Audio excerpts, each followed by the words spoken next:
Well, the top story, of course, is from Sri Lanka. Now, what we know so far from Sri Lanka is that the counting has started. And, of course, also we see that Premadasa had taken a lead earlier. Now, of course, we see that Gotabaya is back and he has taken a slight edge again when it comes to the elections. Now, the counting is underway. Early trends indicate that wartime Defence Minister Gotabaya Rajapaksa has gained a slight lead over the ruling alliance's candidate Sajid Premadasa. However, according to reports, Rajapaksa camp has claimed victory. The record voter turnout, over 80% of the eligible voters cast their ballots to elect the new president. This is the first election in Sri Lanka since the Easter Sunday bombings in April that killed over 250 people.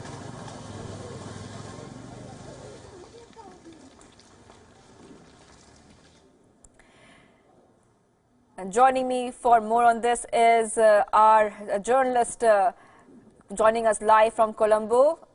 You know, it's a very close call here, Sajid Premadasa, and of course between Gotabaya Rajapaksa. And what are we seeing right now? Earlier you had told us that Gotabaya had taken the lead and now Premadasa has taken the lead. And now what we know, the latest is coming in, that Rajapaksa has again taken the lead. So it's a very close call. How is it looking like and what are the trends looking like?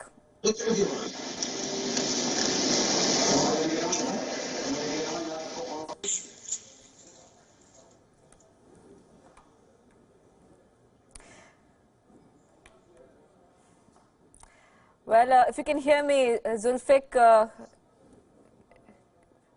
as we know, you can hear us, you're back with us.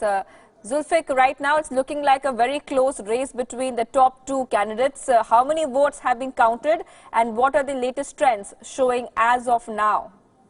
Well, there are 205 electoral bodies that need to be counted, and right now, just a few moments ago, we just had, I think, number 77, which was just released, and with that figure, Gotabaya Rajapaksa passed the 2 million vote mark, with Sajid Premadasa trailing at 1.8 million.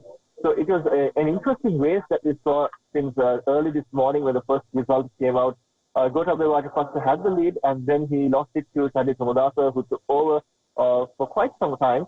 And then eventually in certain strongholds of the Sri Lanka Podujana Peramuna, that's the party Gotabaya Rajapaksa represents, he took a strong lead and currently maintains that lead with just over 2 million votes, with Sajid Premadasa trailing with 1.89 million votes.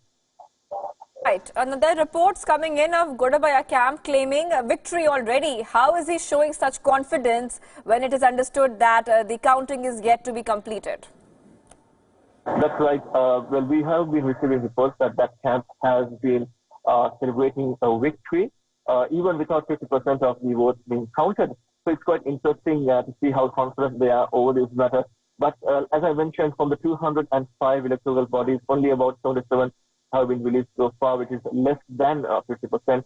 So it will be interesting to see how the other events pan out, because most of the key bodies like Colombo, then over in the east, somewhere in the Central Hills, those three strongholds of Sajid Premadasa, as well as several other strongholds of Gotabaya Rajapaksa, are yet to be released by the National Elections Commission. So after those results come out, we will have a clear picture as to who has gained a lead, or whether they actually have a 50% stake and 50% plus one with them in order to become president of Sri Lanka. Right, Zulfiq, of course, like you said, time will tell who has taken the lead officially. But we know that 80% of the almost 15 million eligible voters participated. We saw some incidents of violence as well. How would you characterize these elections from the voters' perspective? From the voters' perspective, I would say it was a remarkable incident to see more than 80% going to the polls to exercise their franchise, and that was indeed remarkable.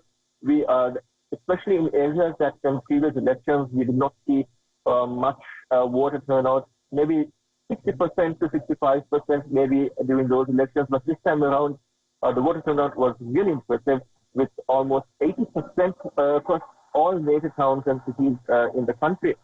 Speaking of acts of violence, Yes, there was an attack on a convoy of buses. But there were no injuries and no fatalities, just damages caused to the buses, and an investigation is underway.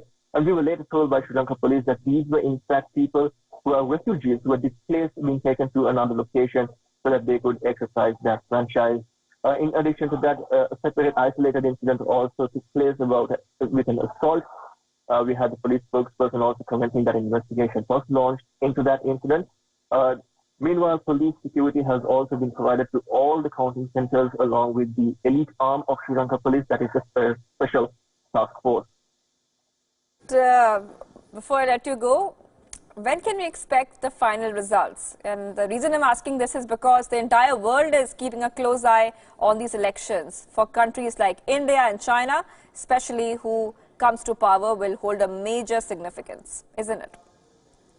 Indeed, indeed. Whoever comes to power will be an important person to all the countries that are having interest in Sri Lanka, especially countries like India, China, and the United States of America.